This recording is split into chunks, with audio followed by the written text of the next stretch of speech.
We are no fools on the heat. My people are no fools on the heat. You must let my people go.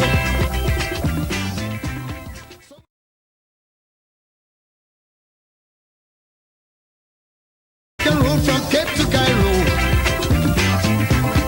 You must free my people's sons.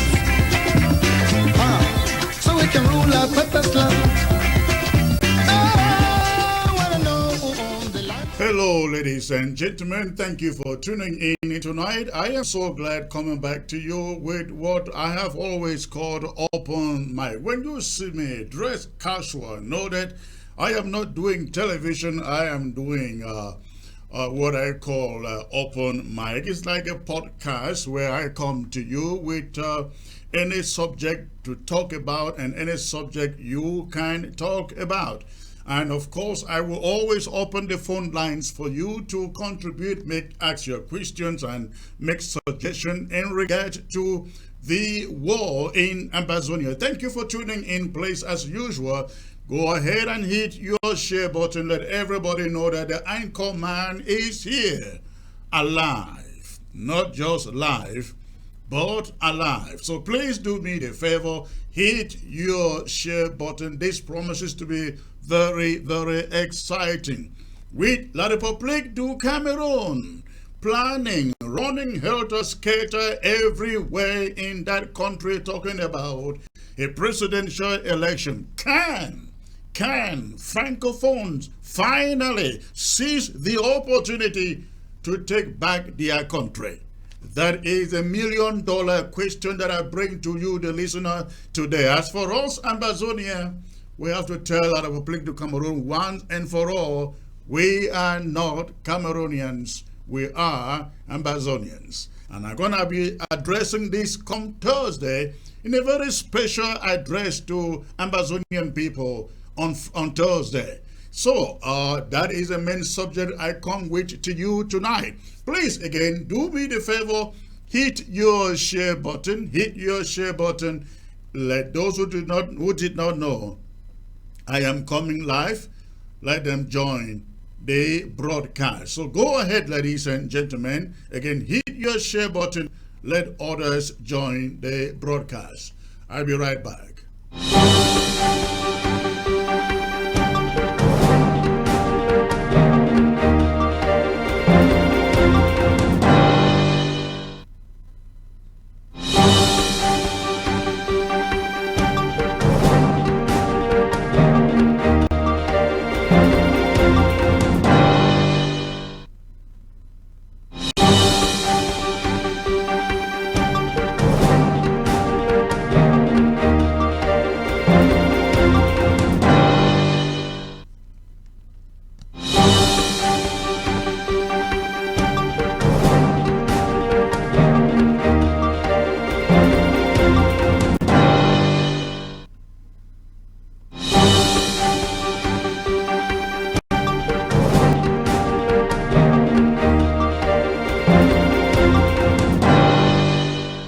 ABS can help you reach your target audience like never before. Advertising on ABS, you'll benefit from our extensive reach and dedicated viewership.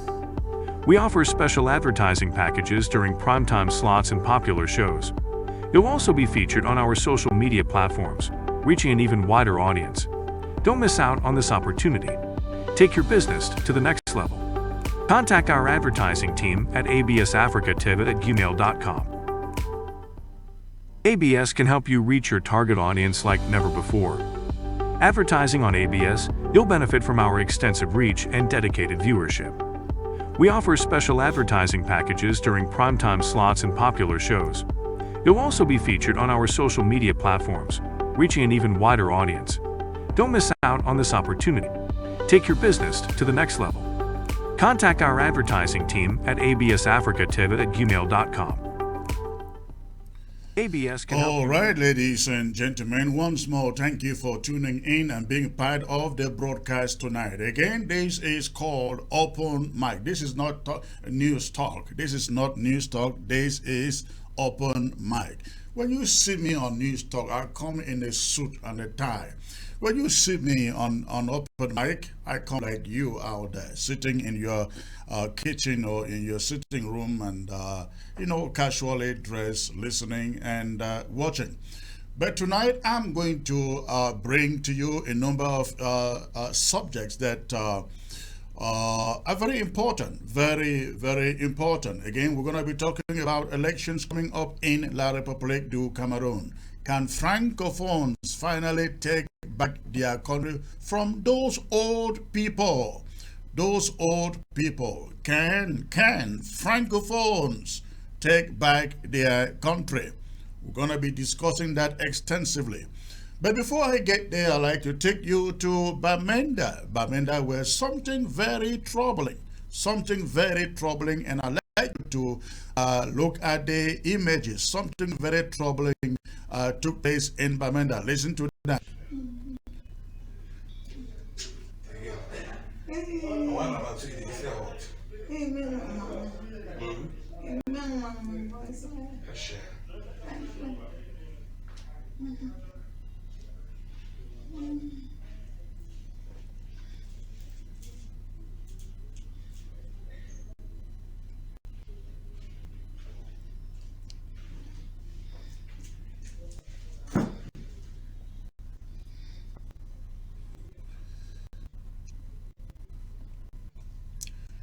All right, what you are looking at there, this incident took place, I understand, last Friday and Saturday. This happened at around the Phones Palace at Nkwen. It happened around the Phone Palace at Nkwen, Bamenda, of course.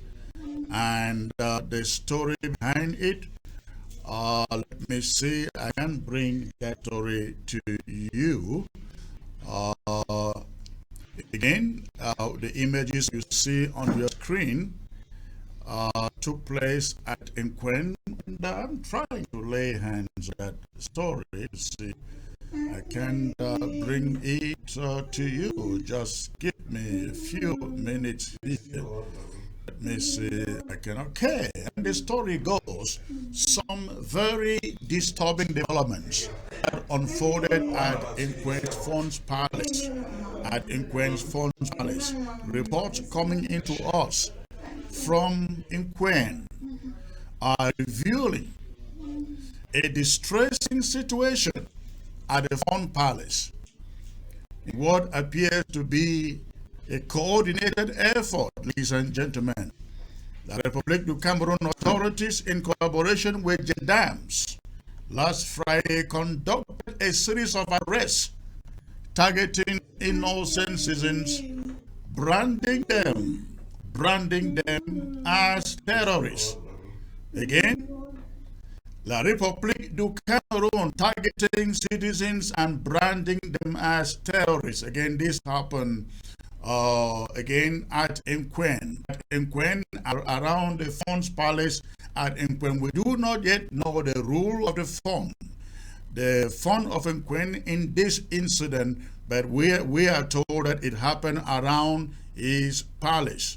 Among those apprehended or abducted by La République du Cameroon occupation forces were one Dr. Mfongang, and one Mr. Azek, also known as Mo Azek. They were abducted on Friday and then Saturday morning too, respectively. The circumstances surrounding their arrest remain unclear, other than the fact that they were associated with terrorist activities. In a particular troubling incident, an elderly woman, I believe that we have his photo. If you can put the photo of that elderly lady on your screen there, let the audience see. All right, that is a photo of the elderly woman. It says, an elderly woman, the one you see on your screen, ladies and gentlemen, was injured. She was injured when she attempted to question the motives behind her son's arrest Witnesses claim he was forcibly pushed by one of the individuals accompanying the gendarmes, the occupational gendarmes, the occupation gendarmes, I beg your pardon. Currently, she is receiving medical attention at one hospital at Nkwen. The situation is still evolving, unfolding, and the Nkwen community is urged to remain vigilant. We are closely monitoring the developments and will provide updates as more information come to us. Again, this happened at Nkwen. You see the woman there being attended to by the nurse or doctor, whoever he is. That is the injured lady who confronted La République du Cameroon gendarmes, demanding to know why his son was being arrested. The fate of the two arrested, and I believe there are others by now. Again, this story is still developing. We will have updates to it. But the fate of those abducted by French Cameroon gendarmes remain unknown. Their whereabouts remain unknown. But again, this took place at Nkwen, around the Font Palace at Nkwen, last Friday and Saturday. Now, we all know that these abductions are taking place almost on a daily basis in all of Ambazonia. Abductions carried out by French Cameroon occupying forces in our territory. The only advice we can give our people is, please do your best to stay away from them. Do your best to stay away from occupational forces. Okay. All right. Now, but this is not only the first case that we have here of abduction. Moja is again at it. Moja is again at it. This time he is picking up, arresting, or let me use the word abduct, because he is not doing this as a citizen of Ambazonia or as a law enforcement of Ambazonia. He is doing it as a La Republican. So that is Moja. The people you find on your screen, they were picked up by Moja, and we learned that they were taken to one police station in Boya, after they were severely tortured by Moja. After they were severely tortured by Moja, they were taken to a police station somewhere in Boya, and nobody knows their whereabouts as of this moment. Now, the only reason why these guys are in custody in this police station in Boya is because they went to a chief, confronted a chief who had confiscated their plots and farmlands and sold them to La République du Cameroon citizens.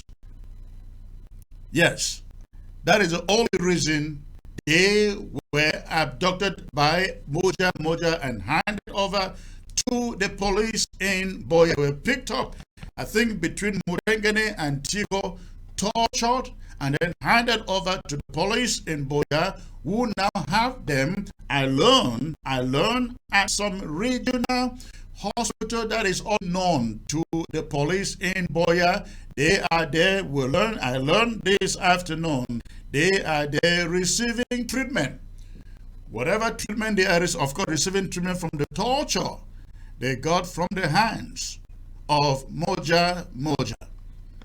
Again, their crime, the only crime being that they confronted a chief in Tico who was about confiscating their plots and their farmlands and selling them, ladies and gentlemen, and selling them to citizens of La République du Cameroon.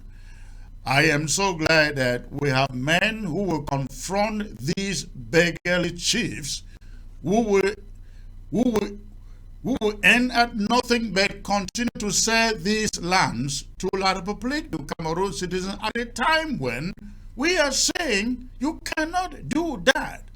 You cannot do that. So whatever the case, that was their crime, and we are told that they are now in custody of the police in Boya, and they are receiving treatment in a secret regional police hospital in Boya. That is what we have learned. We are going to investigate to find out exactly what hospital it is. But that is the story. That is the story. And again, Moja is behind this. Moja is behind this. We are going to dig into the detail of the story, and we are going to make sure that these guys, they regain their freedom. We're going to make sure they regain their freedom. When people pick up arms against an established regime, when you see images like this, look at the mouth of that one, well beaten, and the lips are all blown, and that is Moja, of course. So we're going to stay on this story until we find out, we know that for sure these guys are released. And again, that is happening in the Boya, and Moja is at it again. Now, I take you to the next story, but before I take you to the next story, I'll be right back in 50 seconds.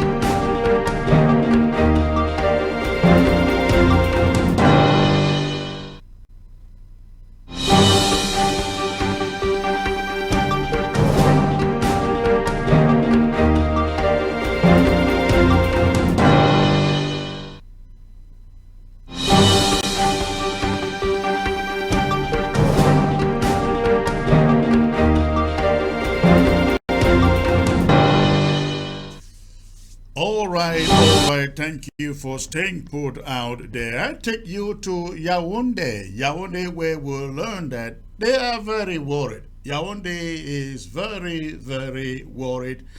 The story goes that Yaoundé is worried because the secessionists, the separatists, the terrorists, as they call it, they are buying, or they have bought so many, amounting to, they say, 350 unregistered SIM cards with which they are carrying out financial transactions to prosecute their war, according to it. Now, the story says, in a disturbing revelation, now I am reading a report here from La République du Cameroon. In a disturbing revelation, again, this is their newspaper, not my words, but theirs.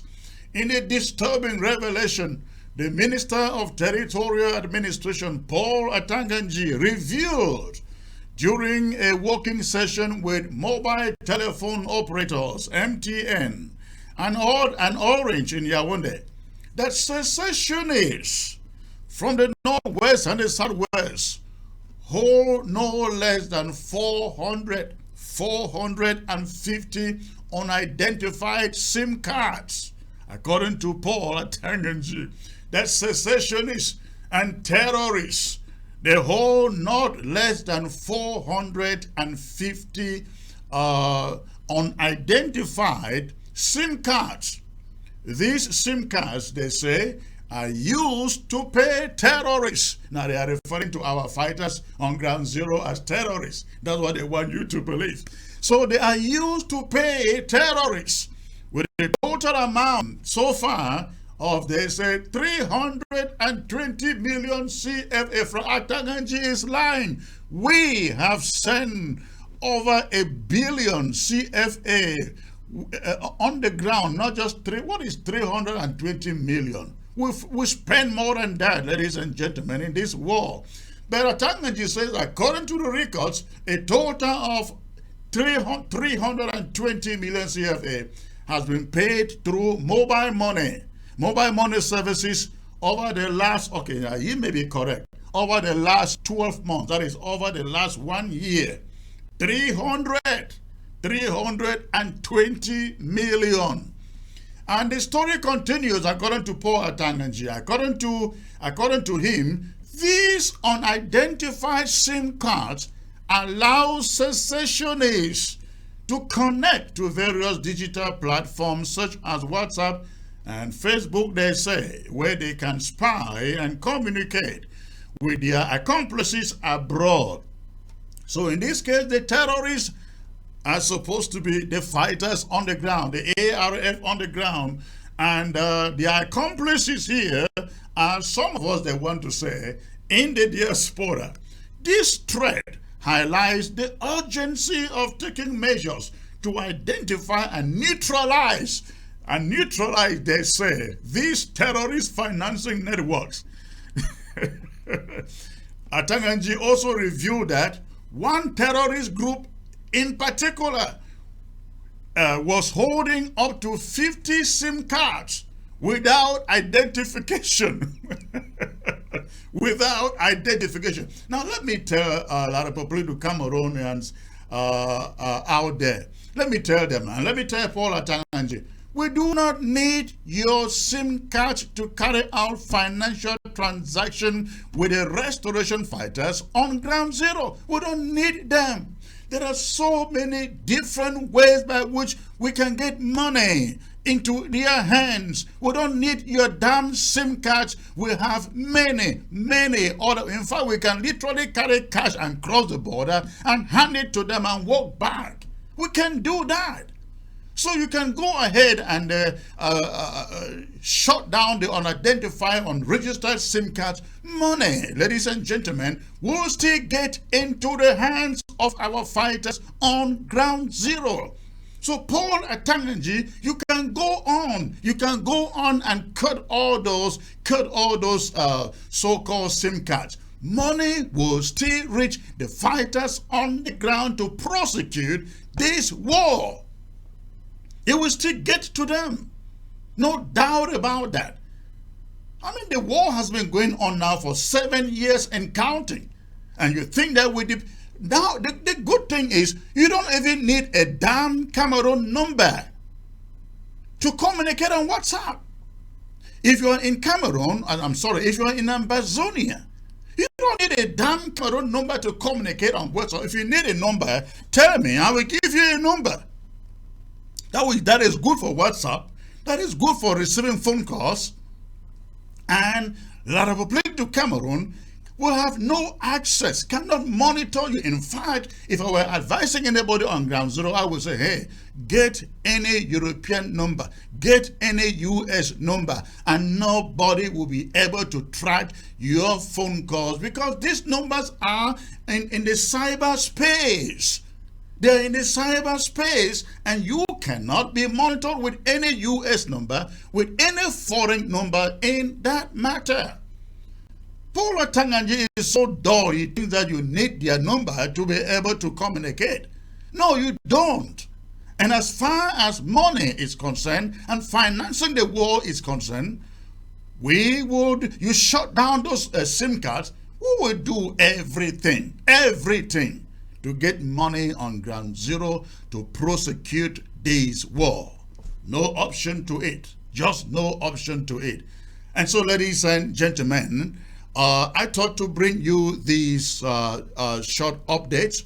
Then I want to take you to my guest who is joining me from, I hope he is here. Can I see him? Can I see my guest? Please, if you are listening to me, I need to see you on your camera here. I can't see you on your camera. Join the show and all right. Thank you. Just centralize yourself, please. Okay. So, ladies and gentlemen, I'd like to take you to my main guest for tonight. My main guest is a citizen of La République. Is a citizen of La République. And he is joining me from the state of Maryland. The state of Maryland, And we're going to be discussing the subject of La République du Cameroon's election that is billed either for sometime this year or sometime next year. I will be right back. Don't touch your remote.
All right. Thank you for staying put in there, ladies and gentlemen. As you all know, as you all should know by now, La République du Cameroon is planning to hold a presidential election, just maybe, sometime this year or early next year. They say officially the election should be taking place next year.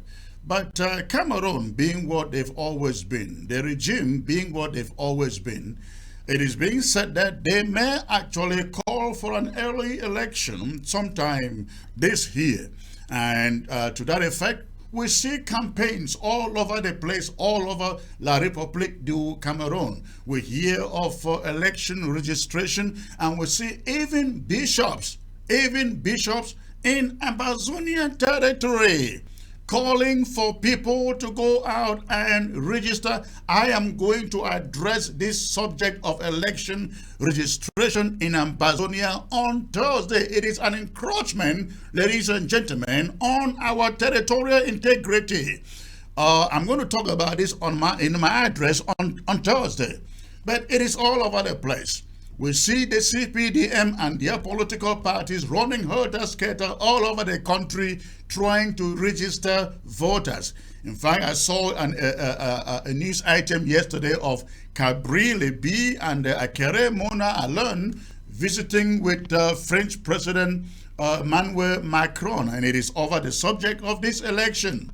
But my question is, Francophones of La République du Cameroon, they had an opportunity, like the Senegalese did, to take back their country. Are they going to do so? Are they capable of doing that? I am being joined by a comrade that I have known for a while, who is a Francophone, but a very straightforward Francophone in that matter.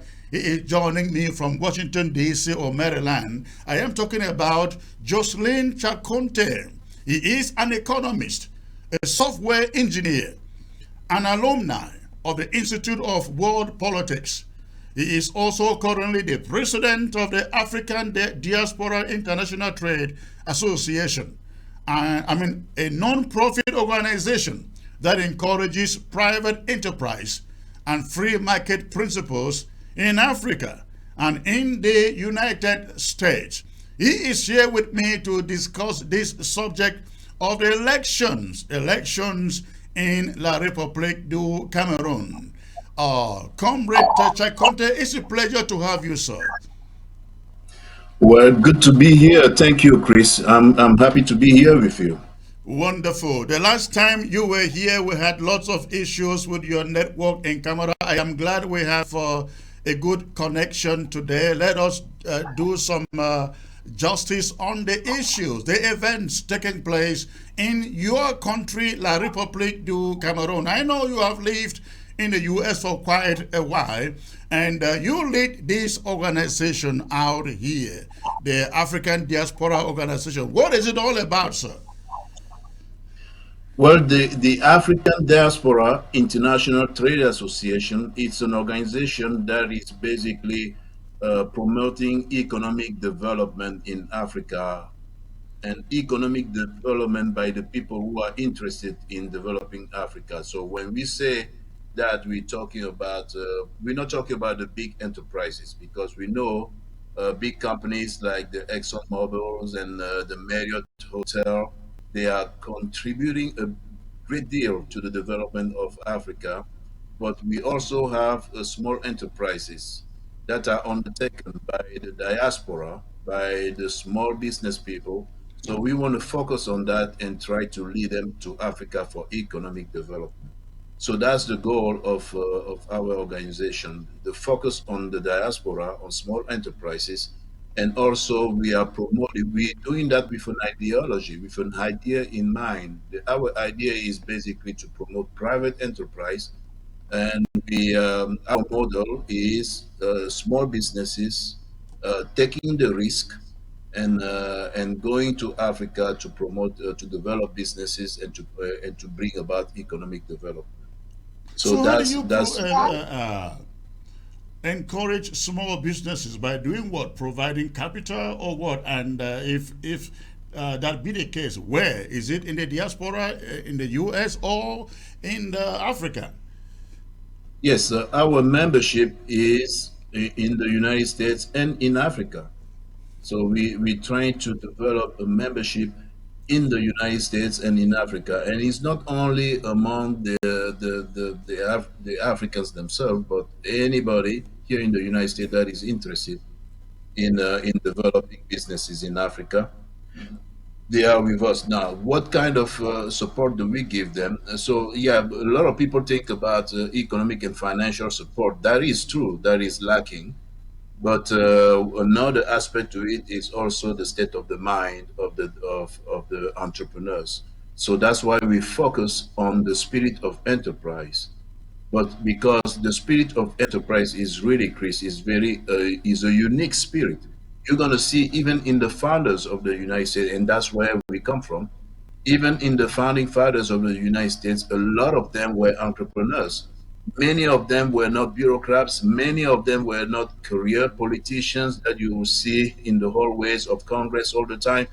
But many of them were you and I, people who are going about their business, inventing things and making things and doing things like that. So that's the kind of spirit that we want to bring to the entrepreneurs, not only in the United States but also in Africa. So we want to talk to the plumbers out there, the mechanics out there, the cab drivers out there, the engineers out there, to go about their business and to bring their ideas forward and to work on their ideas, to work on their business with the spirit of enterprise.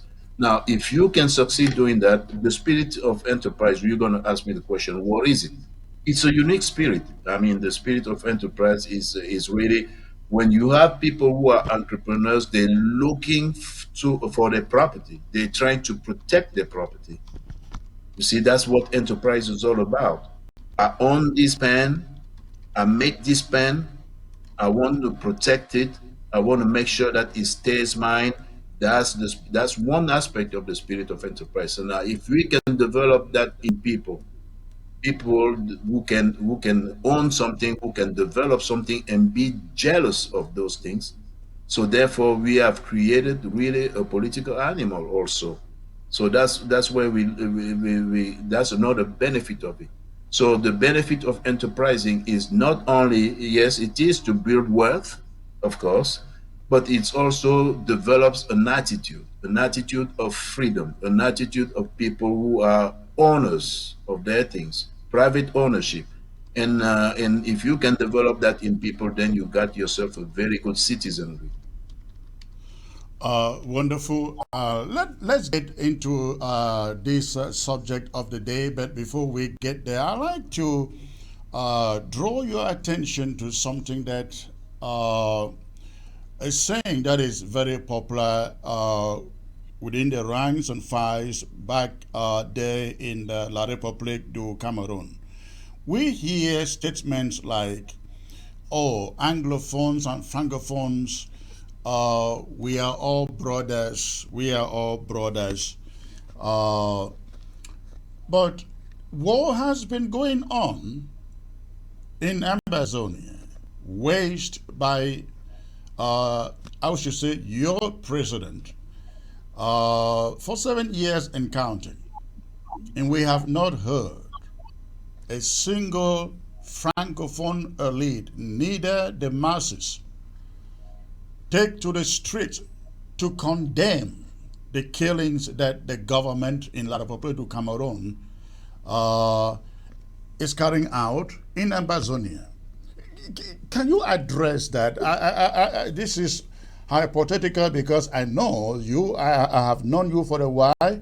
You support Amazonians, but look at the bigger picture when it comes to the inability of Francophones to step out, set out, and defend Amazonians who are fighting for their rights. What do you think? I mean, don't you see some hypocrisy behind that idea that we are brothers and sisters, let's hang together? Well, that's a good question. The premises may be debatable. The premises, as far as my origin, as far as my status, my citizenry at this time, but let's leave it there for now, and just focus on the question. Your question is, why have the francophone been silent? Well, Yes. being silent is not only going on the streets, because you see, you can be vocal, you go on the street and then you make noise on the street, but you can also have people who are writing, who are writing, who are participating in think tanks and debating the issue. Who are they're also the people who are doing businesses. There is also their way of expressing themselves, so I don't want to give them a pass to the francophones. I agree with you that generally the francophones have been a little absent to this discussion, and but that is probably because they don't see the problem as much as the Amazonians see it. They see it as a look. If you The current trends right now in Africa, there are two major issues. You have decolonization, and you can write it on the chart. All right, if you want to do yourself a square, on one line you're going to put decolonization, and the second line you're going to put democracy. Okay, and then on the column you're going to put all the countries in Africa, like Burkina Faso, Cameroon, and so on and so forth. So some countries will fit in the square that says decolonization, and the other countries will fit in the square that says democracy. Does And Amazonia falls within the bracket of decolonization in your opinion?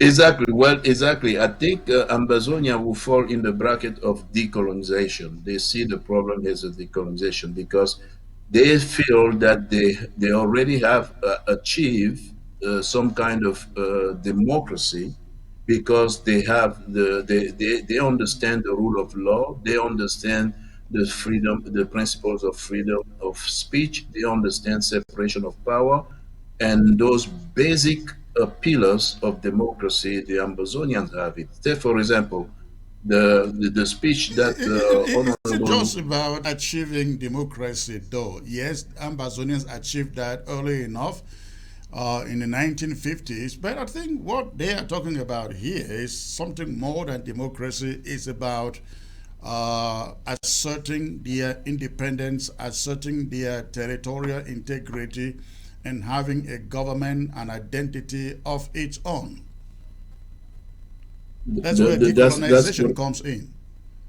exactly, exactly. That's why I'm saying that yes, they're focusing on decolonization, because, like I said, they already feel that they have some democracy or some basis of it, and now they are focusing on decolonization. Whereas, on the other hand, in the Republic of Cameroon, they're not seeing the problem of decolonization.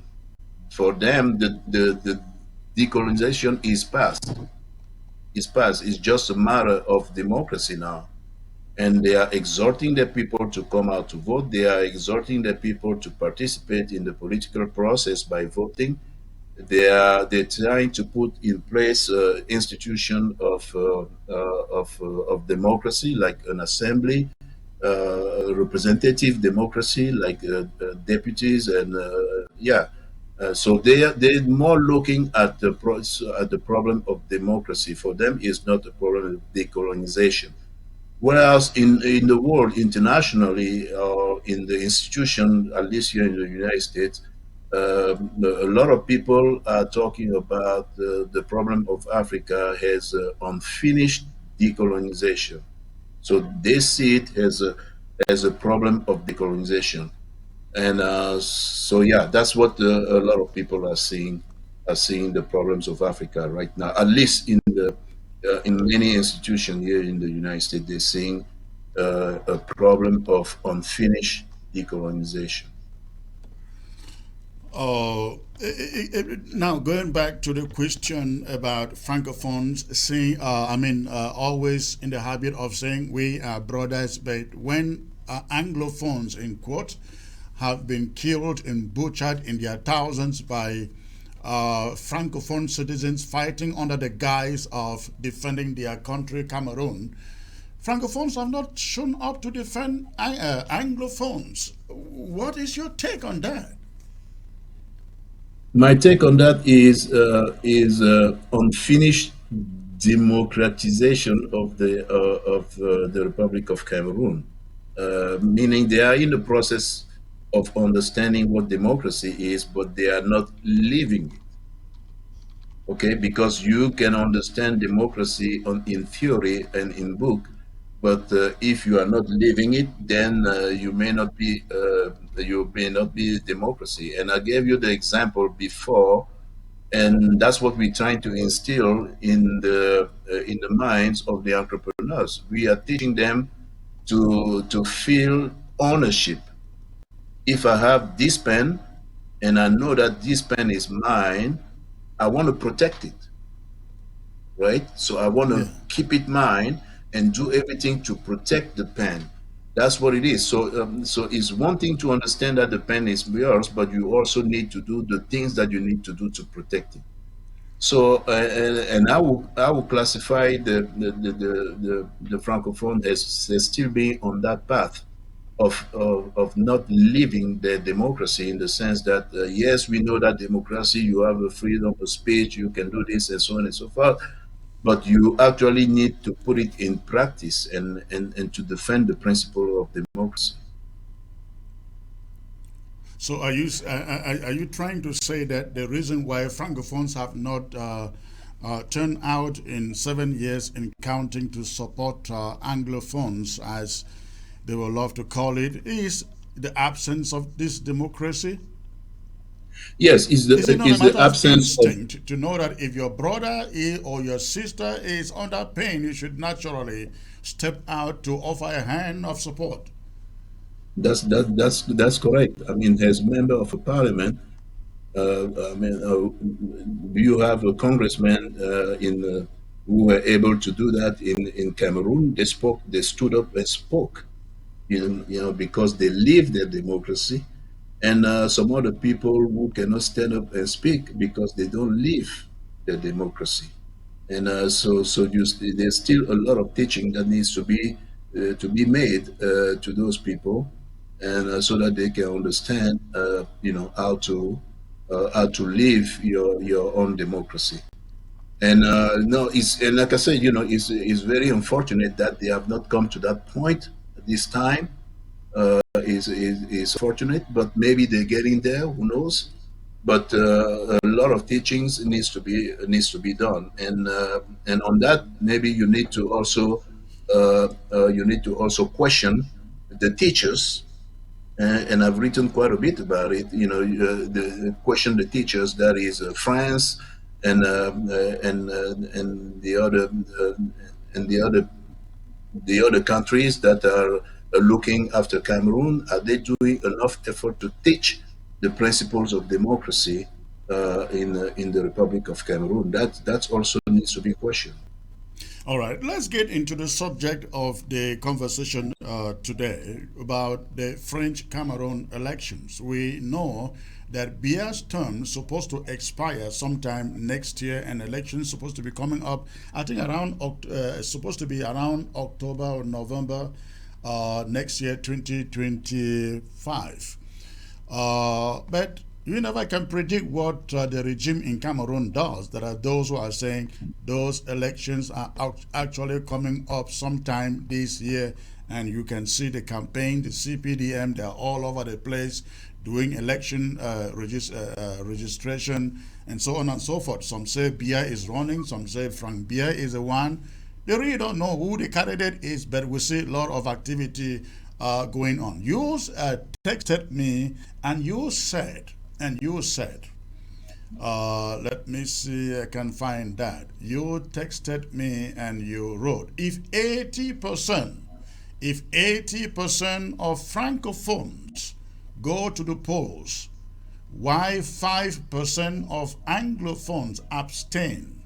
That is a plebiscite. That is a plebiscite. Now, let's get that clarified. Why do you expect that only 5% Ambazonians, or what you call Anglophone, should abstain? You are referring to 95% Ambazonians or Anglophones voting. Did you understand it this way, or you meant to put it in the reverse?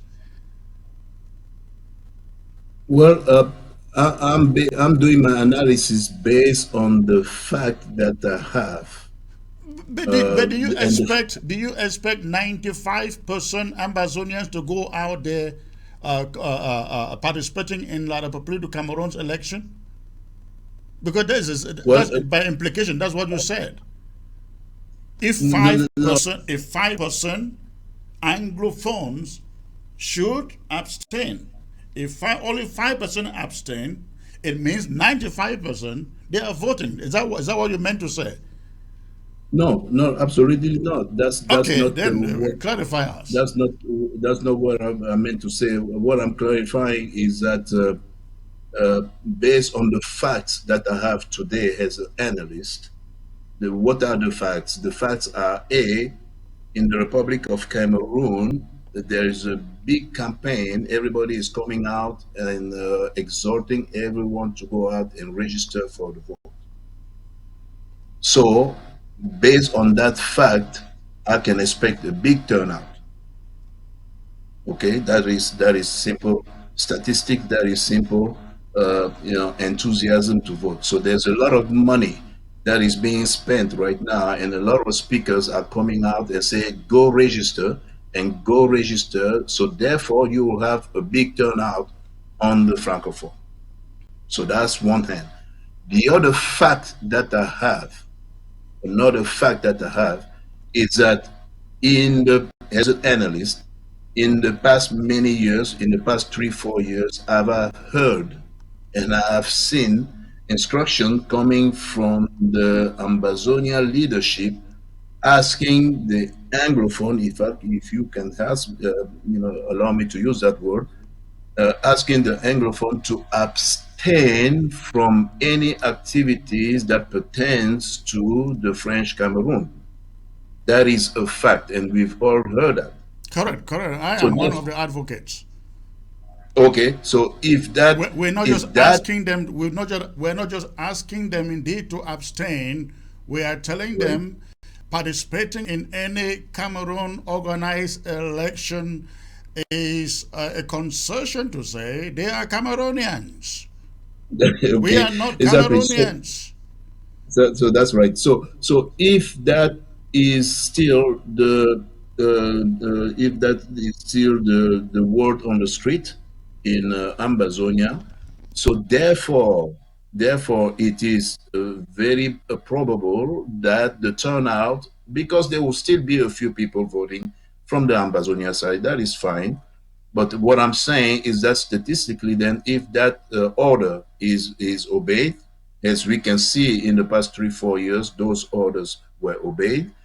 So therefore, we're going to have only maybe 5%, maybe only 10% of the Ambazonia participating. And for us analysts looking at those numbers, we're going to see on one side that we have a huge turnout from La République de Cameroon. I mean, a huge turnout, which we can say will be in the 80, 85, maybe even 90% turnout, compared to the 5 or 10% of the Anglophone who will not show up.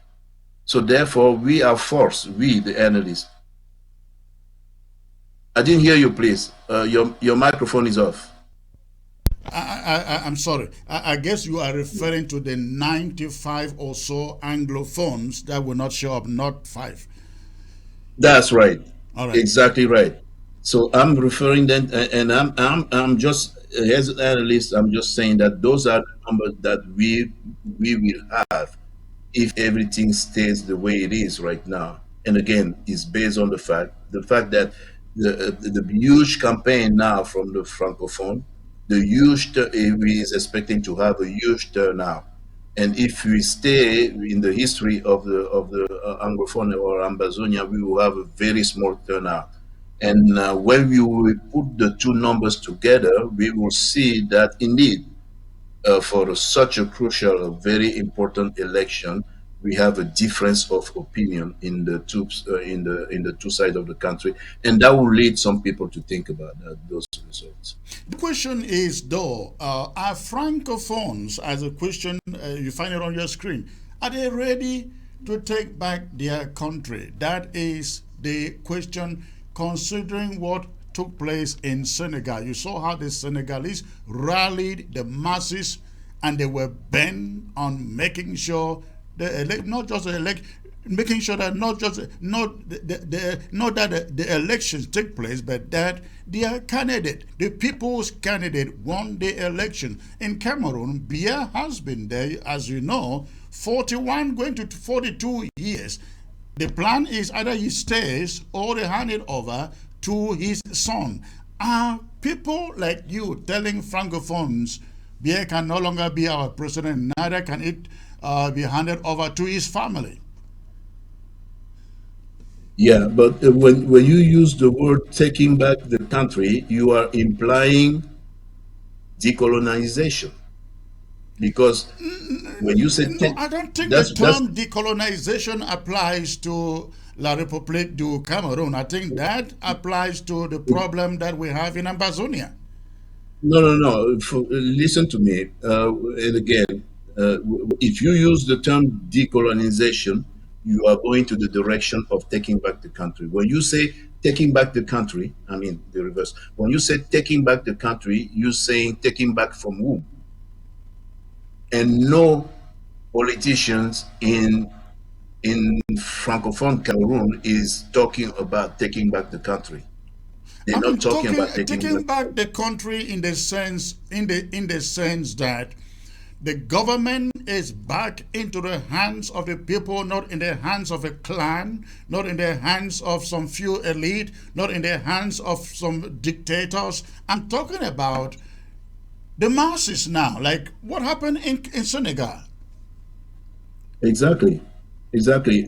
But you must really analyze the Senegalese talk and see who was behind that. But let's not just get lost with the Senegalese stuff. The point that I'm driving to you right now is that when you say taking back, the word taking back means taking back from the elite, Hmm. taking back from whoever is has been managing Cameroon for these many years. Correct. That's what you mean by taking back, right? Yes. Exactly. But they are not. No politician in Cameroon is talking about that. They're not talking about taking back the country. They're just talking about improving the management of the country the way it is. They are only talking about improving the management of the country. So that's why I'm saying that for them, it's a problem of democracy, meaning that we're going to have more polling station, we're going to have more people voting, we're going to have the electoral commission being, being managed by more virtuous people. We're gonna elect, or maybe we're gonna put in place people at the FECA foot who can manage the football better and those kind of things. So that is not taking back a country. They're just going to continue the same modus operandi. It's just going to continue the same elite. It will be the same forces behind the power that will continue to rule Cameroon. So that is not taking back a country. That's why I was telling you that their focus is on democracy. How can we improve our democracy? Yeah, but You it see? is impossible to say there is democracy and the same old people are still Ex- controlling everything. You talk about fake food. ex- You talk. I saw that the other day the Minister of Youth and Sport was appointing who become the coach for the country. When you have fake food, come on. The same old people at the National Assembly, the same old people who cannot even walk at the Senate, the same old people in every ministry.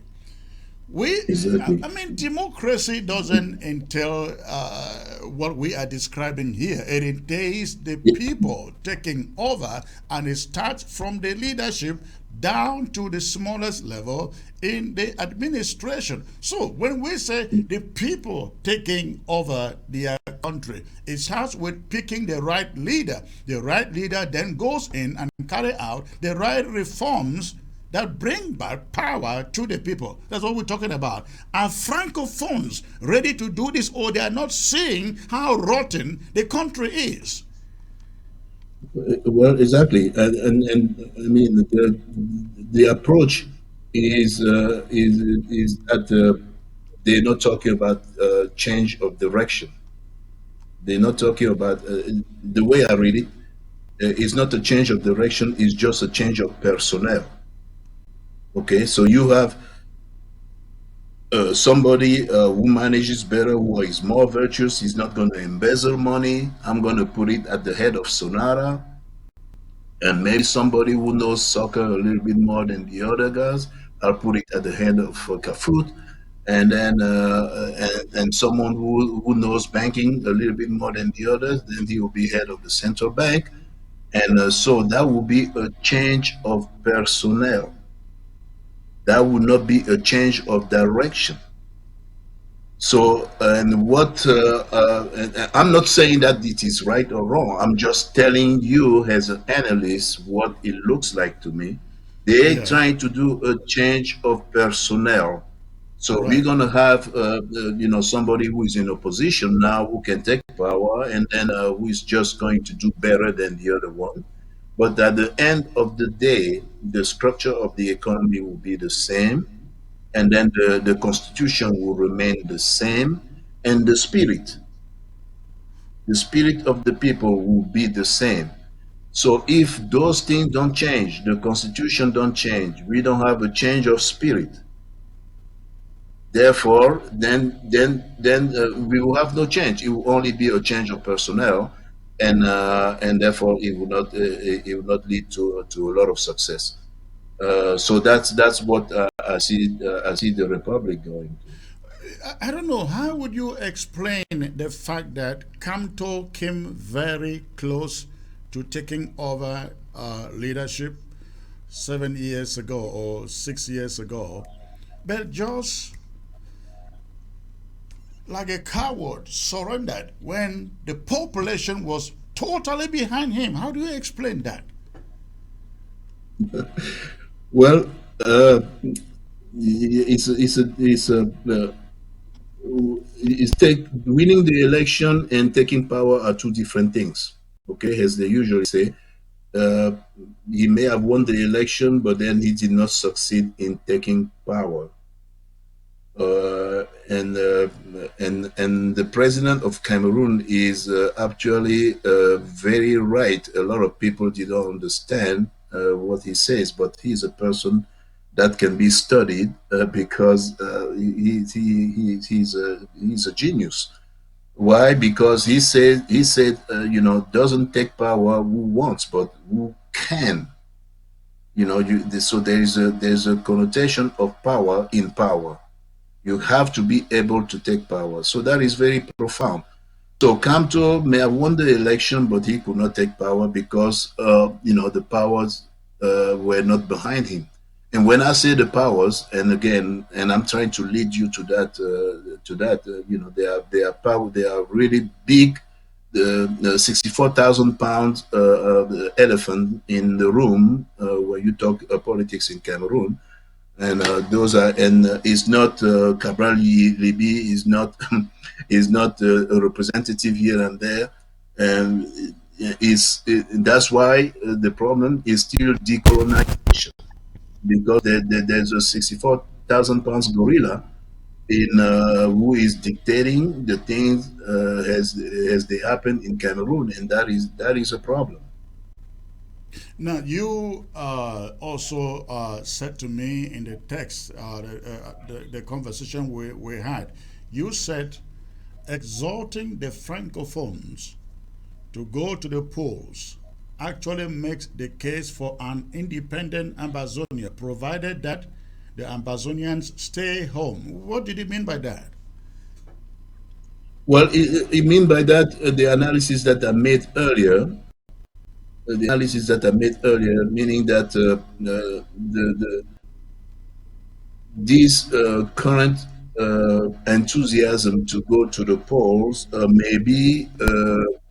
maybe something of a double sword. How do you say that? La lame à deux couteaux, meaning a double-edged sword, right? Maybe a double-edged sword for the francophone, because on one hand, the opposition needs a big turnout in order to convince the international community that they won.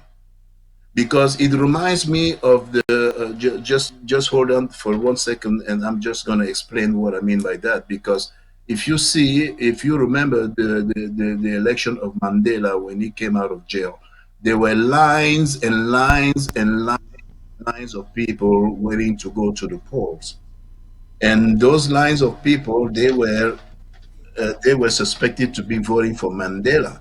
So if you came out of that election and say Mandela did not win, so I mean that would not be that you could not convince everybody, including the international community, that Mandela did not win, because we saw the physical representation of Mandela's vote in the lines and lines of vote that were going to be casted for him.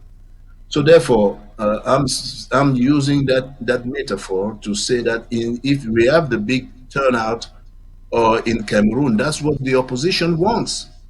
The opposition in Cameroon wants a big turnout, and they want to demonstrate a big turnout, because then the entire world will see that everybody came out and voted for this opposition leader. And I Okay. guess you are Now, what talking I'm saying, about a big turnout right? in So Francophone let me towns land and there. cities, excluding No, no, no, Ambazonia, no. correct?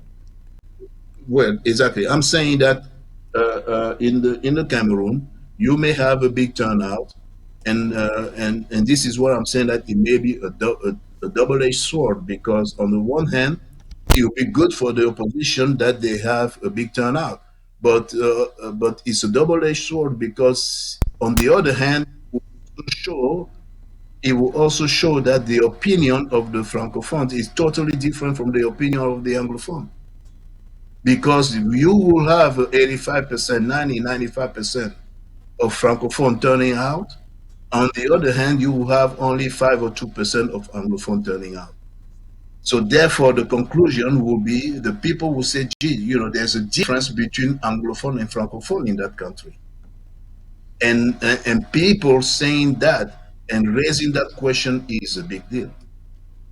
So that's why I'm saying that it's a double sword edge, in double-edged sword. Yeah, double-edged sword, because on the one hand, the opposition wants in Cameroon wants a big turnout so that they can show that they won, but at the same time, that big turnout will show the difference of opinion between the francophone and anglophone on that particular subject, and that will lead some people to ask why. So, I would like your take on this. We've heard some people talk about the necessity for a coup d'etat in Cameroon, that is, if Biya or his family should decide to remain in power. Would you encourage the army in Cameroon to take up arms and overthrow the regime if Biya should stay in power after that election?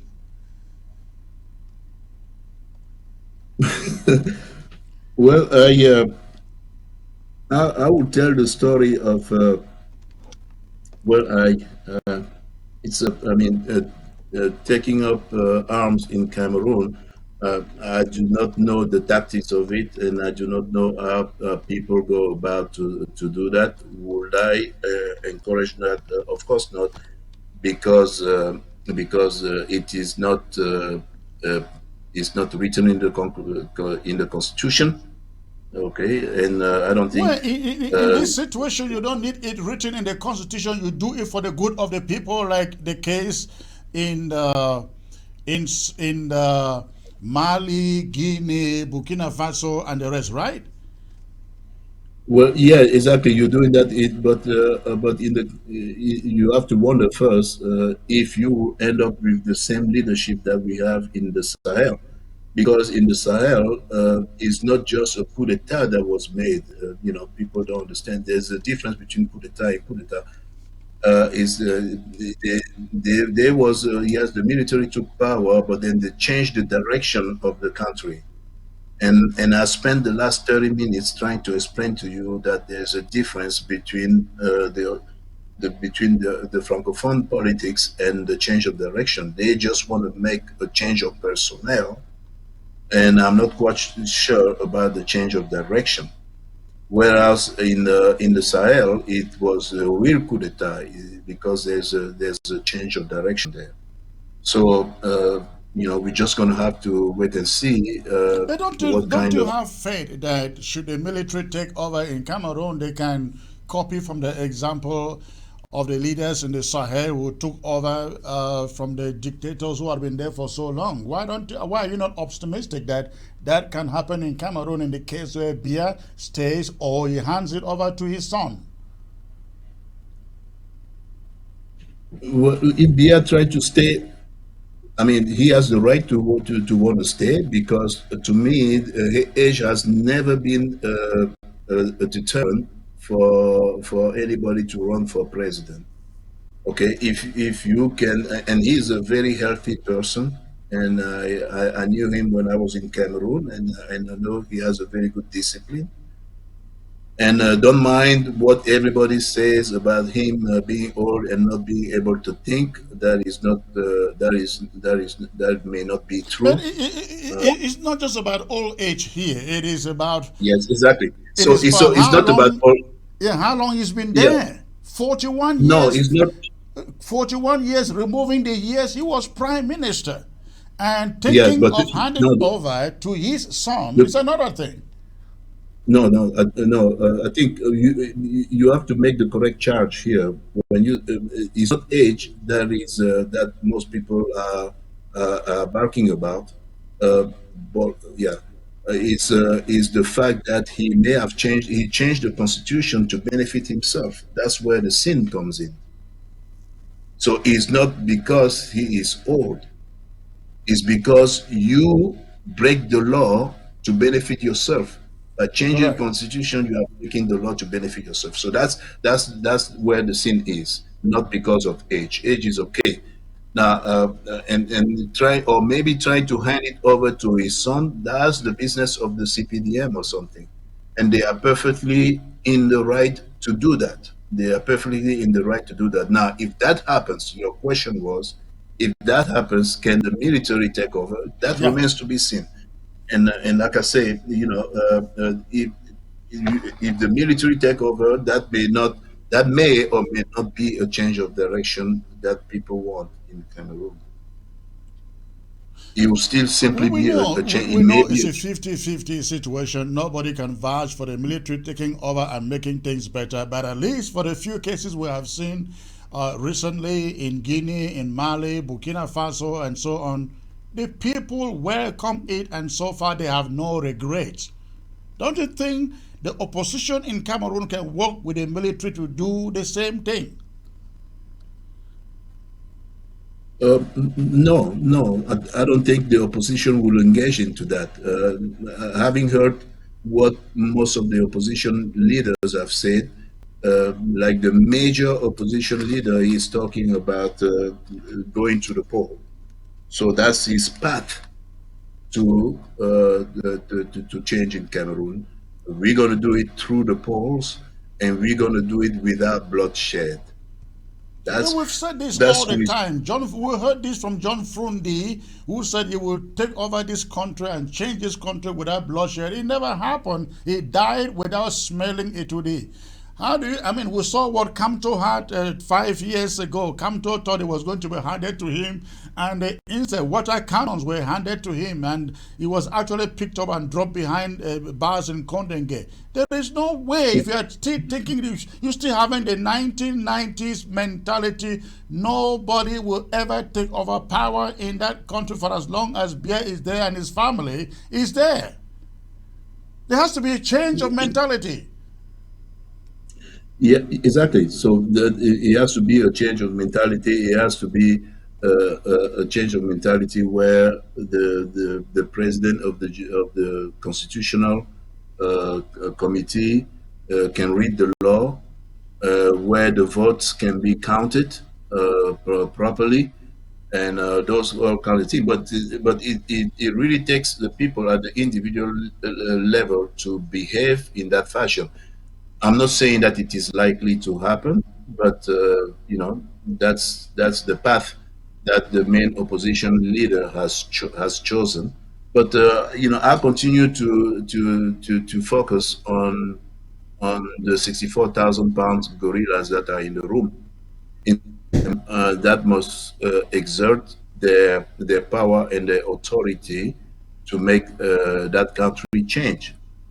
And I continue. This is maybe the third time that I'm saying this, and part of the responsibility must be also thrown to them, so that they'll be able to. I remember that at one point, I think they were telling the story of John Frundi when he won the election back then.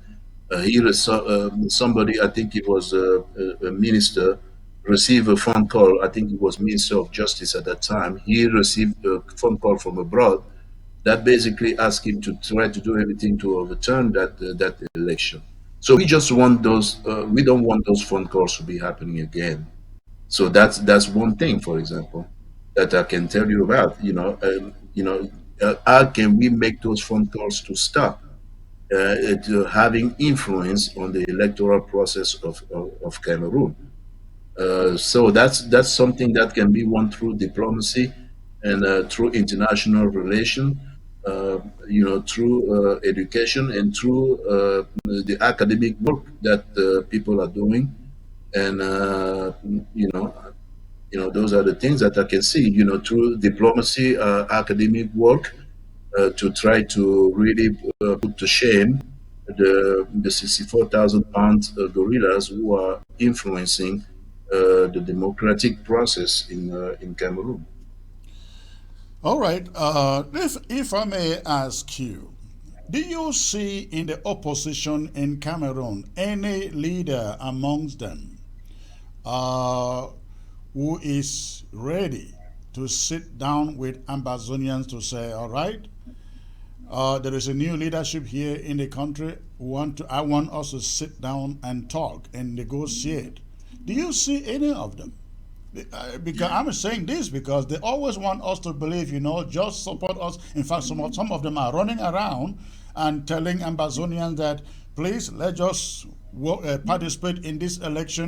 When the elections are over, we win, we will sit down and negotiate and talk. They say this, but for the past 7 years, we've not seen a single Francophone leader advocating for the rights of Ambazonians. In fact, when Camto was running 7 years ago, he would not as much as go into a meeting with Ambazonians. I remember him visiting Canada, visiting Washington, D.C., and refusing to sit down with Ambazonians.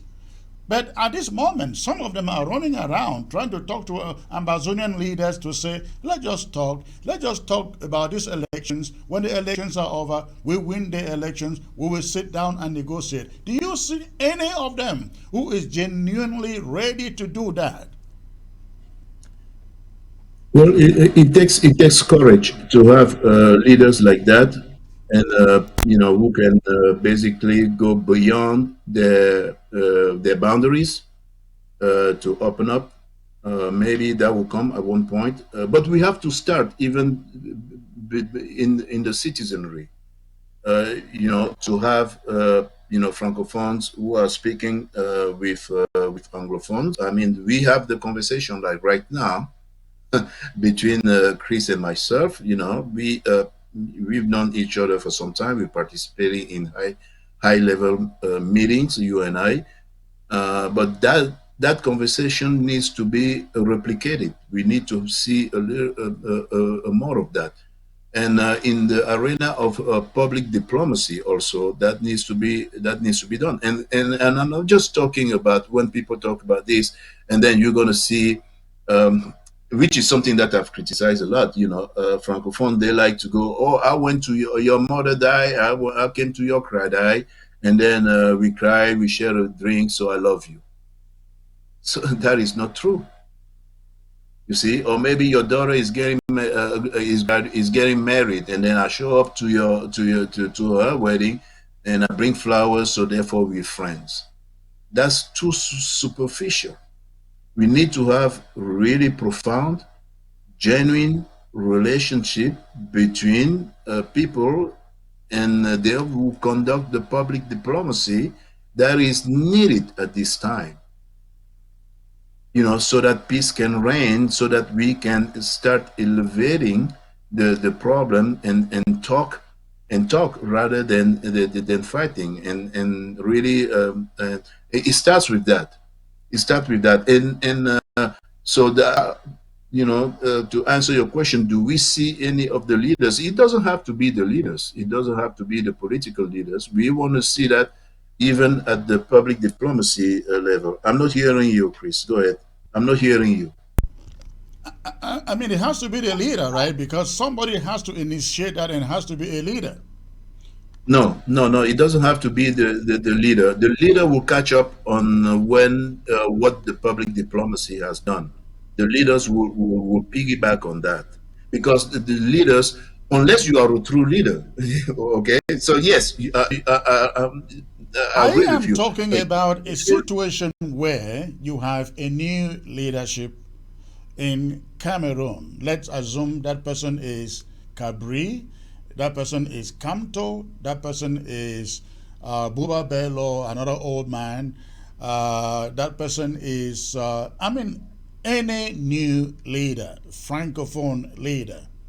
Do you see them willing to sit on the negotiation table and negotiating with Ambazonians? Again, that question comes on the premise that they have been making the rounds and trying to tell Ambazonians, just don't boycott the elections, participate in the elections. After the elections, after we win, they say they will then sit down and negotiate. But do you see anyone amongst them, the crop of leaders we know now in the opposition, who is willing to actually sit down and negotiate with Ambazonians after that election? In modern day politics, we have something that we call campaign, and you campaign on something, and then you write it down, your points, the things that you want to change. One, two, three, four, five, six, 7 points that you want to change. So when you say that if a leader in Cameroon now takes power, it will be. I would say I have not seen uh, in the campaign slogans things, the overture that they will be taking to the Anglophone, and some of them are saying that yes, it's probably because it's too early to say that, but it will be also too late to say that when if they take power. And so therefore it is good to be following the campaigns and see the talking points in their campaign in order to see what they will be doing. And I will only encourage politicians to be to really announce. Don't keep your cards to your vest. You need to really lay it out and lay it open so that people can see what you're trying to do. Otherwise, you will be disappointing a lot of people. So there's a chance that they may open up after they win the election and open up, but that will only create a lot of frictions because when they say they're not going to do something, the adversary also, or the other people, the 65 pound gorilla in the room, will take the will say, okay, it's noted that you're not going to do something about it, and then if you change, then it may be a trouble. So it's important to follow their campaign and to see what they can do and what they cannot do. There's been a lot of talks on the possibility of Larabopoli to Cameroon uh, breaking into fractions. The Northeast, the Southerners, I'm talking about those, the Bulus, Betis, the Wondos in that area. Then you have the Bamilekis and the Bassas on another part. The talk of Cameroon breaking up into these factions are very rife, possibly after this election. That is assuming that Biya maintains power, or his family maintains power, or his tribe maintains power. The Northeast, they say, will pick up arms.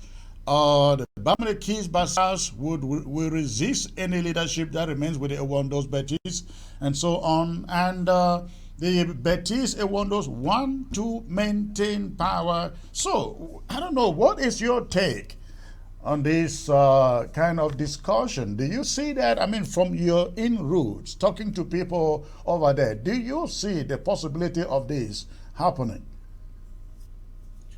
Well, there is a traditional uh, there is a traditional link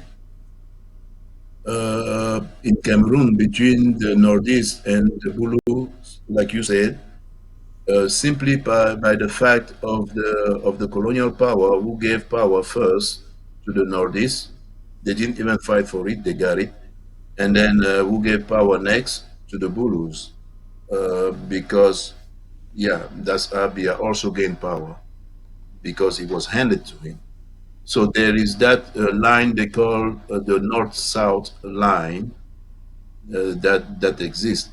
Would, and but at the same time, there's a lot of friction between that line also for what we know happened during the coup d'état in 1984, and after that the imprisonment of many leaders from the north, including the Amidou, Yaya Marafa, Right.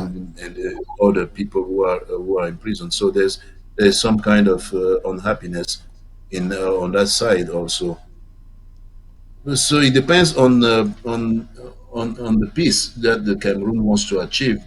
They can choose peace and to the detriment of economic development, meaning that they will continue to do the peace that they have right now, where everybody is smiling but not really loving each other. We participate in each other's events, go to each other's cry die, and then pretend to have a loving relationship. And at the end of the day, the soccer team loses every competition that they engage in. And at the end of the day, there is no economic development, but there is peace. They can choose that path, or they can be a little bit more courageous and try to change one of those equations. And so it depends on the kind of leadership that they want to have in Cameroon. It depends on the leadership, because Cameroon right now there's basically it's really relying on a lot of oil power. The same people who have been ruling are ruling. When you talk about Biya trying to give power to his son, you can see the same thing also, even in the assembly, even in the other leaderships. You see, because there were some people in Cameroon who were. You talk in your preamble about the House Speaker of Cameroon, and you can also see a father to son relationship in the politics of Cameroon today. And in many other aspects of Cameroon, you have that father to son relationship that persists. So we need to go to come to through education to try to take the citizens to really take those powers one by one from the established powers.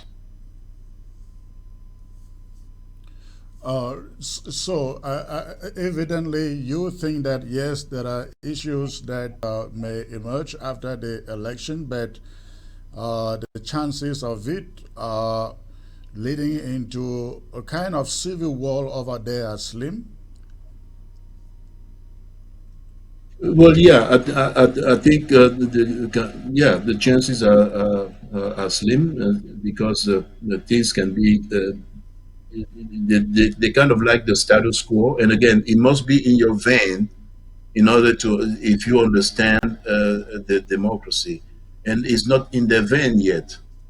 Okay. So it's not in their vein because they don't live the democracy.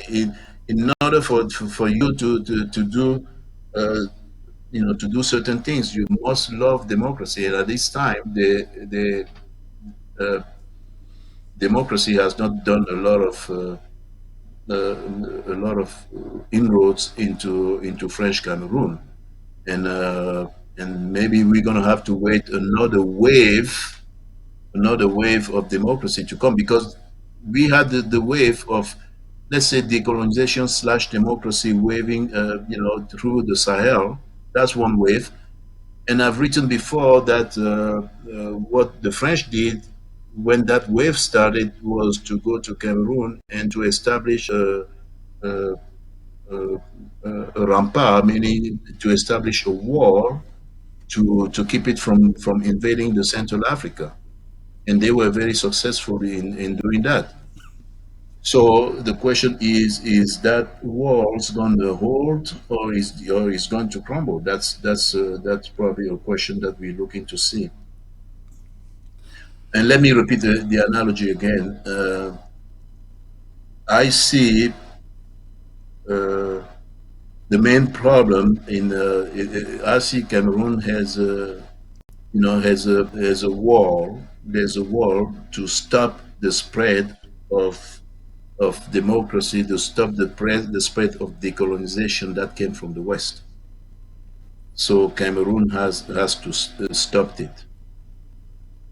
So is that wall is going to hold? That's a big question.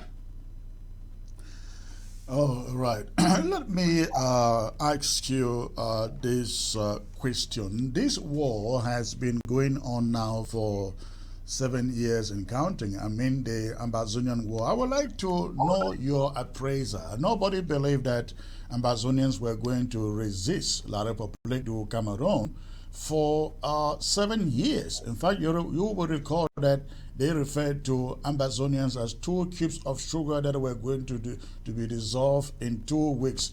You dissolve 1 cube 1 week, you dissolve the other cube the next week. Now, next 2 weeks have turned to 7 years and counting. What is your appraiser of the way Amazonians have prosecuted the war against Cameroon? But I mean, Amazonia is was very courageous to take on a big power like Cameroon with instruments that were not very sophisticated, and at the same time, we've seen that all over the world. It always starts like that, where uh, people who are convinced in certain ideas, they come in as a as a as an underdog. So they were very successful in doing that. But at one point, that initial surprise effect must stops, and then at one point you get into some kind of reality. So I'm not sure if that's the stage where we're in right now, but yeah, what I like to focus more on the fact that there's a little bit more talk right now. I haven't seen, and again, to at the last meeting where we and I participated, I think the high level representative there were looking for, for ways to get everybody to be talking and to move and to be moving from low intensity war to negotiation. And I'm not exactly sure where that discussion is, but we all pray that we go into that direction. But to answer your question, yes, there was a lot of courage and a lot of bravery from the Ambazonia part to face a superpower like Cameroon, and it'll be very interesting to see, if they will continue on that path, or maybe or take a negotiation path. If you were to advise Ambazonians, what would be your advice as a francophone? Well, I would say, to do the things that we are doing right now, to do more of public diplomacy, and and to engage on other avenues of, because I mean history shows us that at the same time that and again that you can there are certain things that you can do in parallel with all those avenues. There are researchers at the university who can write papers. There is public diplomacy can be going on. There is a business relationship that will be going on, and all that will contribute to try to bring people uh, to understand the case. Uh, so that's what we do at the African Diaspora Group. We try to develop businesses in even in countries in Africa that where there is conflict. I mean, I went to Cameroon and I had my conference in Douala, where we spoke about the spirit of enterprise, because we believe that entrepreneurs can make things happen in the country, because they are the people who want development. Economic development will bring people to talk, will bring people to be concentrating on their wealth and concentrating on living a good life. So we've done that. I've done that, with my organization in Cameroon, in Togo, and we're preaching the good news of entrepreneurship.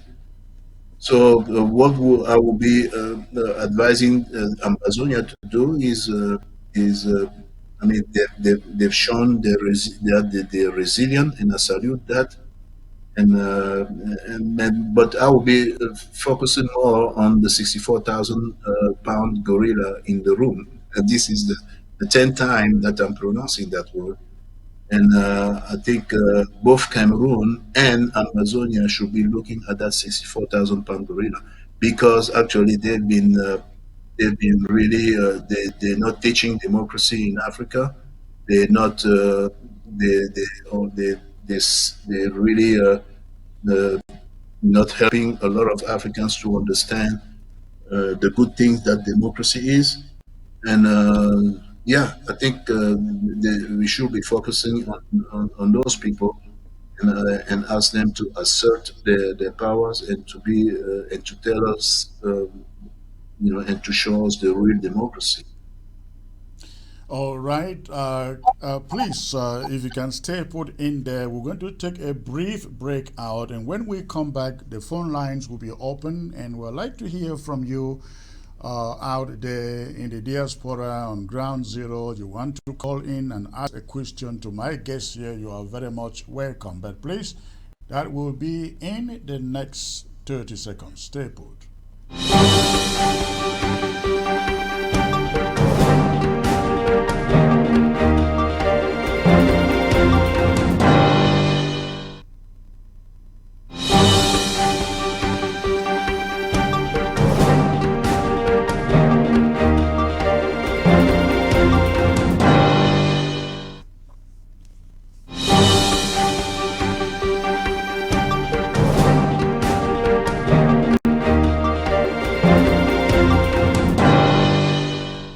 All right, ladies and gentlemen, thanks for staying put out there. The phone line is there on your screen. Go ahead and call the line. If you have a question, you have a contribution, you are very much welcome to bring it on. Again, the phone line is there, but before you call, make sure that you shut down or turn down the volume on your set so that there is no delay when you call. The phone line again is there on your screen and the phone is open. Go ahead and call. I'd like to hear from those of you who are on ground zero listening to the sound of my voice here and looking at me. Again, the phone line is there on your screen. If I may get back to Jocelyn, who is my guest here, a francophone addressing the issues in French Cameroon and in Ambazonia. Uh, if you can, comrade, if you can, I know you have been out there in Washington, D.C. for quite a while. We attended a meeting with you. What would you think Amazonians should do differently from what they have done for the past 7 years? What would be your suggestion on that?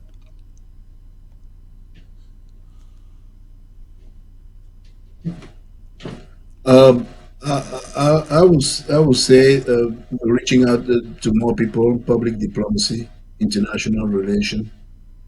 Public diplomacy is always a good thing. By public diplomacy, we mean uh, and more writings. I mean, you're doing a great job with your radio show and a television show, and getting people to know about the Ambazonia case, and and talking to the people. Even here in the United States, you have a lot of forces, and like I say, that cannot be discounted. Uh, Before the apartheid fell, you had a lot of institutions like the American Enterprise Institute, the Kaki Institute, the Hudson Institute. A lot of those organizations, the Peterson Institute, were involved into knowing the case of the apartheid. And of course, apartheid is really a big thing, and everybody knew about it. But I think they did a good job to do that. NAACP knew about the apartheid, and those are organizations that are very important to engage and to let them know about the situation in Ambazonia. I think it's I know, and again, I'm not quite sure what have been done and what needs to be done and what remains to be done. And I'm sure somebody in the Ambazonian leadership has already thought about that. I'm just talking as someone who is studying the thing from the outside. But I think those will be a very very good avenue to pursue.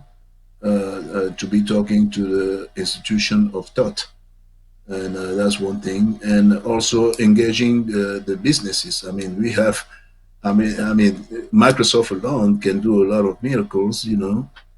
Google can do a lot of miracles. Companies, Caterpillar can do a lot of miracles. The big the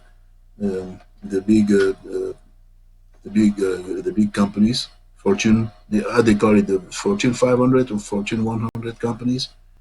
They can do a lot of things. So engaging them is a great thing, and also participating in knowing more of the United States politics is also a good thing.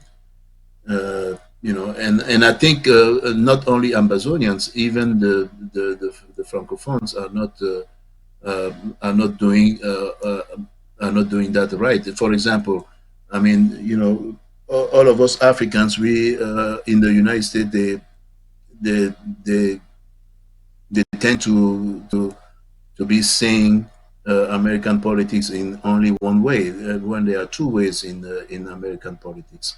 That also, will teach us how to navigate those waters.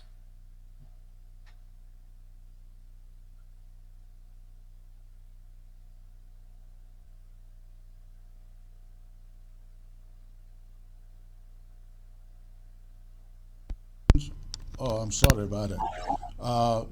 Uh, I was saying that in the diaspora, I believe there are francophones like you who would love to see Amazonians gain their freedom, their independence. Uh, what, in your opinion, do Amazonians do to get them on the table? Well, at the African Diaspora International Trade Association, we don't see any borders in Africa because one thing that the Francophone should understand is that it does not matter. It does not matter. Even if today there is an Amazonia country, so what? There is a Gabon country, there is a Chad country, there is a RCA country. So when I go from Gabon to Cameroon, I don't even know the difference. You see, so Yeah. that's an argument that will always win anytime. When I make the argument that the border doesn't matter. In fact, for me, they can divide Cameroon, Africa, in 500 countries. What difference does that make? A lot of people are complaining about the Balkanization of Africa. They say, oh no, we can't do that. The people are coming now, the Westerns are coming, they want to divide Africa in 1,000 pieces. Yes, so what? Even if Africa is divided in 500 pieces today, it will not make a difference because you will be going from Africa 1 to Africa 2. No, I'm sorry, to let's call it one of the 500, one of 500, two of 500, three of 500. It doesn't make any difference. Hmm. So people still have that understanding that dividing the continent is a bad thing, when in fact it makes no difference. So that's an intellectual argument, that's an intellectual debate that needs to be brought to the forefront and have people discuss that idea. Because, and again, I repeat myself here, the prevalent idea right now is that we should resist the division of Africa because they're dividing Africa to take our resources, and they're going to do this, they're going to do that. And I'm one of the people that says that it does not matter, because even if Africa is divided into 100 pieces, 200 pieces, they are still Africans. They are still people in the bushes. They are still people who don't know how to build a bridge. They are still people who don't know how to fix a car. There are still people out there who don't know shit. Forgive my French. So therefore we shouldn't be worried about being divided into so many pieces. So that's the way maybe some francophones should be looking at it, saying even if there is an Amazonia country today, so what? All of it is just like there's a Gabon. Hmm. So if I want to go to Gabon, I take a visa, I go to Gabon, I go do my business there. What is the problem? So if there's an Amazonia tomorrow, I'll take a visa, go to Amazonia. Where is the problem? Even if within Cameroon there's divided in the Bamilekes, the this and the this and the that, I'll just take a visa, go to the next country. So at the African Diaspora International Trade Association, that's our philosophy. We don't believe in borders between that. We don't think that borders is a deterrent to doing business and to doing the things that we want to do. That is quite interesting, and but unfortunately, many francophones do not see it that way. You know, we are fighting to gain our independence. It doesn't mean that uh, we're not going to be good neighbors with francophones, with Nigerians, with Equatorial Guinea. We open the borders, we do business as any other country does. In Africa, I've been listening to a president of Kenya talking about opening their borders to the rest of Africa. You don't need a visa. You won't need a visa to go to Kenya to do business in Kenya. And I totally buy that vision because it speeds up development in any country that is willing to do business with others liberally.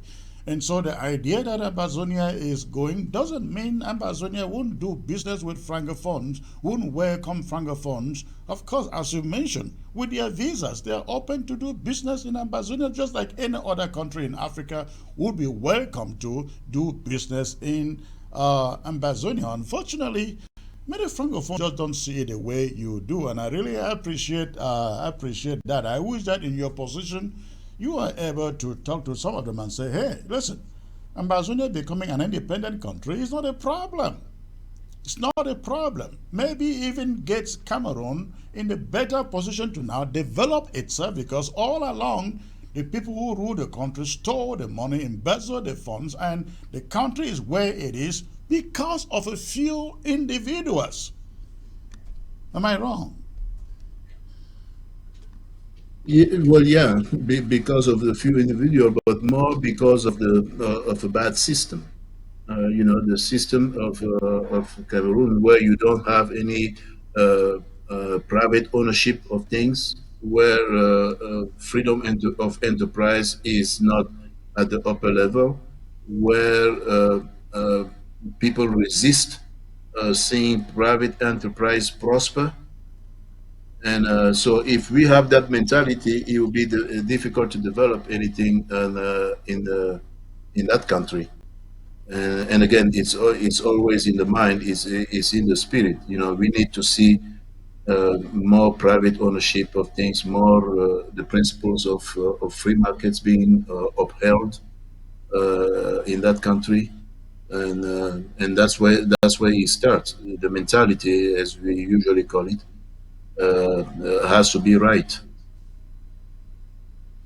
All right. I hope that people are able to call. I'm surprised no call has come in. I hope that we are connected. I hope that we are connected. I hope people are trying to. I hope that people can call in here. Please go ahead and try to call. The phone line is open, and if you have issues, I don't know, leave a message on the timeline, Facebook timeline. Let's know because I'm wondering why calls are not coming in. Looking forward to your call. The phone line is there on your screen. We have a few minutes to be here before we leave. So please try to call. Let me know that everything is all set. I just want to believe that I'm not having issues with the phone here. Have not received any caller yet. So, comrade, please, it's a great pleasure having you to be joining me here tonight. I want to thank you for your discretion and your support of Ambazonia. We look forward to having you as an honorary citizen of Ambazonia when the moment comes. Okay, Chris. All right. All right. You have a great night, sir. Good night. Thank you. Thank you. Okay, ladies and gentlemen, I will take a brief break out and when I come back, we will call it a night.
staying put in there, I just like to remind you before I leave that Thursday is going to be very, very special as I come to you to address the people of Ambazonia on what lies ahead. I am referring to the planned Cameroon elections in our territory. We have made it very clear from day number one of this crusade for our independence that Cameroon will no longer freely organize any elections, any 20th May, any 11th February, any public event in that matter in our territory. And I will be coming on Thursday to address this election that Cameroon has been trying to organize in our territory. And the message is short and it is simple. We are not Cameroonians, we are Ambazonians, and any attempt by Cameroon to organize any form of election in our territory will be foiled, It is not going to happen. And I will explain when I come to you on Thursday. So please mark your calendar for Thursday. I will be back. Thank you for staying put and watching tonight. God bless you all. You have a great night.